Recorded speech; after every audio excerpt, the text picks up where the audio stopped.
Hello, I'm Robert Gaff, and this is a brief overview of domestic use for unmanned aerial systems.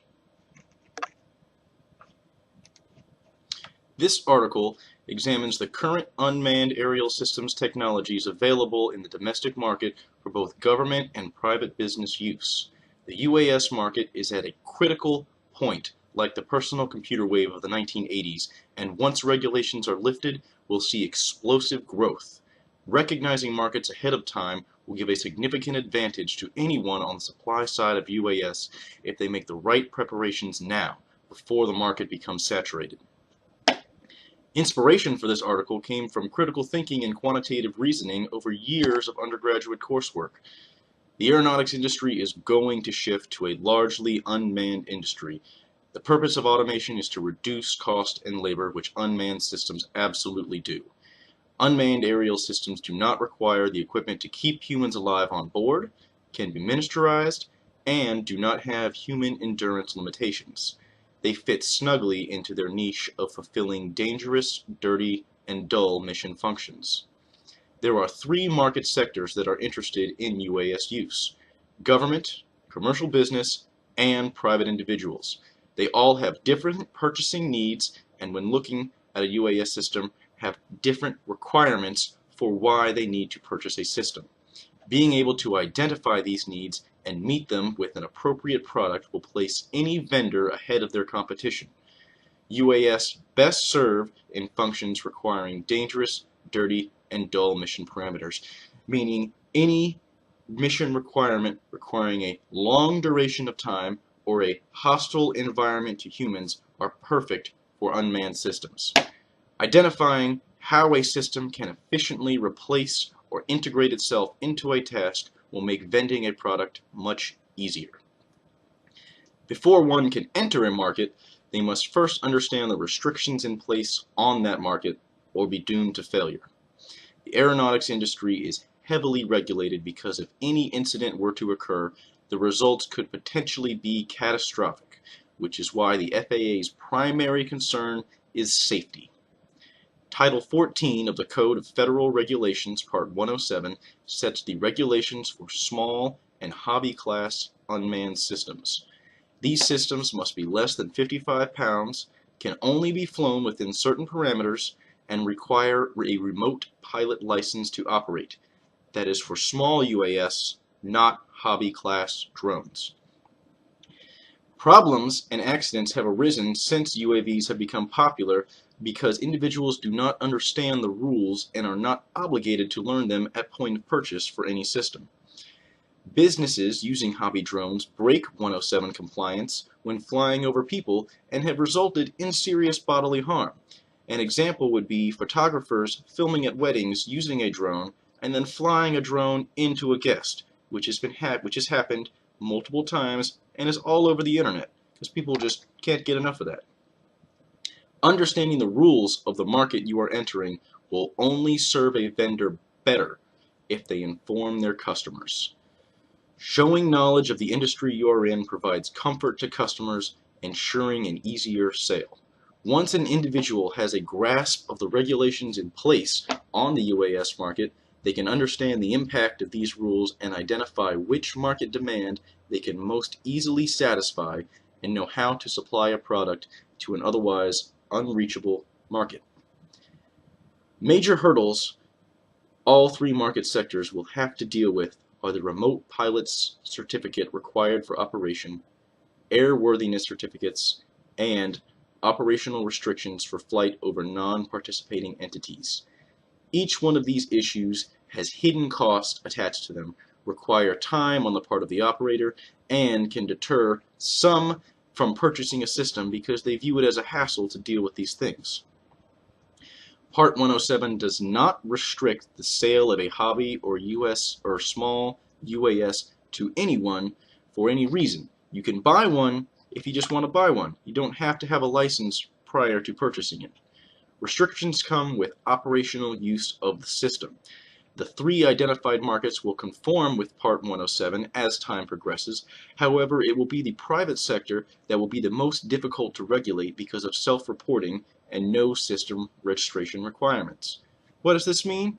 It means anyone can go to a Hobbytown, USA, buy a hobby drone, throw it outside their car over into a restricted area, like an airport, just to cause problems, which is very hard to deal with. UAS sales companies can voluntarily seek airworthiness certificates for UAS they sell that blankets all sales for a system, rather than requiring an end user to prove airworthiness. Yamaha did this with their crop dusting RMAX 2. Prior to sale of the RMAX 2, they received an airworthiness certificate, meaning anyone can purchase it and the person that is purchasing the system does not need to prove airworthiness. UAS are already in use all around the country. The first recorded case of a UAS being used to make an arrest involved a Predator drone. Large UAS drones, like a Predator, however, are not practical for widespread implementation. They're expensive, they require certified pilots, they require runways, flight plans, and cannot be used on the fly like, say, a small UAS or hobby-based system. Small UAS are trending big with law enforcement as more agencies adopt them. And as more agencies adopt them, a snowball effect will occur, and soon every precinct will own some kind of UAS because it serves a critical mission function that police officers endure. This is because UAS offers huge benefits in both search and rescue and inconspicuous general surveillance.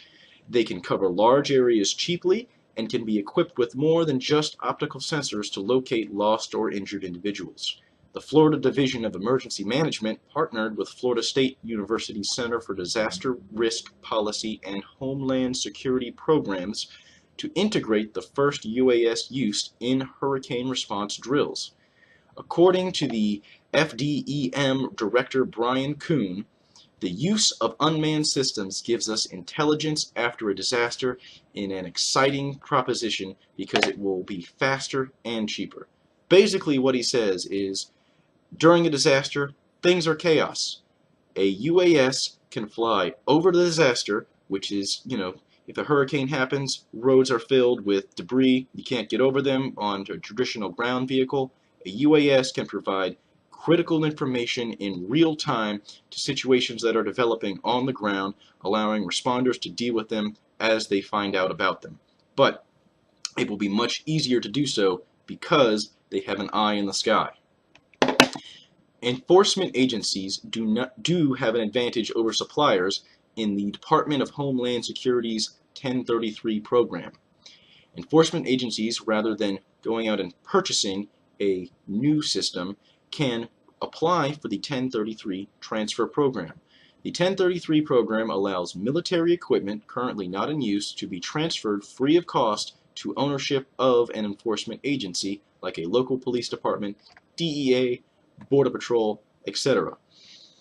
Because they do not have to purchase a system, government agencies will most often look to the 1033 program before purchasing a new system unless the new system they are interested in purchasing fulfills specifically the functions they are looking to fulfill. When a new market arises, it is up to the supplier to get the product to the customer. Pushing a readily available product on a market that has immediate need of it, or one that can be immediately used, gives a supplier an advantage over competition the sooner they implement their business strategy. Identifying a ready-to-receive market and acting on that information will mean quick income or return on investment rather than having to invest in the long game of development and specialized products. The UAS industry is not without its own set of hurdles. The biggest hurdle are regulation and public sentiment. Public sentiment can drive regulation, so they are two sides of the same coin when addressing challenges to overcome in different market sectors. Knowing what kind of views to be prepared for and how to cast UAS in positive light when seeking customers will be critical to domestic market implementation. The American public have a wide-ranging view of UAS, from the informed to the ignorant, and the die-hard converts to the staunchly resistant fearmongers. Unfortunately, it is the loudest voice people most often hear. Media coverage and spin of military UAS in foreign battlefields have generated negative sentiment for domestic UAS use. The media have reported stories of whole communities disowning UAS pilots returning from duty. They view them as murderers and as blatant killers, which is something that a UAS which is a stigma that UAS now has to deal with. Unfortunately, small UAS systems have this same stigma, even though they do not perform the same functions as, say, a Global Hawk or Predator. When combined with strongly voiced privacy concerns, there has been a backlash against the use of UAS domestically. These growing pains can be overcome with time and gradual informed exposure. It cannot be ignored that the potential for abuse exists in UAS by any individual or entity. Oversight and regulation on government entities with punishments to back them up will both deter would-be violators and soothe public attitude toward use by enforcement agencies. Law enforcement has always been under scrutiny for proper procedure in evidence gathering. Cases have been dismissed, regardless of perceived guilt, because law enforcement did not obtain evidence properly.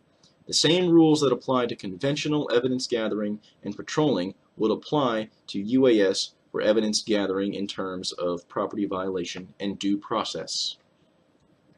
Understanding your market is critical. Understanding who you're vending to is critical, and why they want to buy a product. Currently, private business are investing in the transport and commercial use of UAS. Lockheed Martin, Boeing, and Northrop Grumman are all looking to build large UAS to fulfill needs like transportation, surveillance, and overnight issues. UAS reduces cost and labor because you don't need a pilot, and turnaround times are reduced because you don't need to empty the plane of, bathroom fixtures or whatever. UAS is the next push in great technological advancement. It is up to the supplier to vend the appropriate product to who wants to buy it.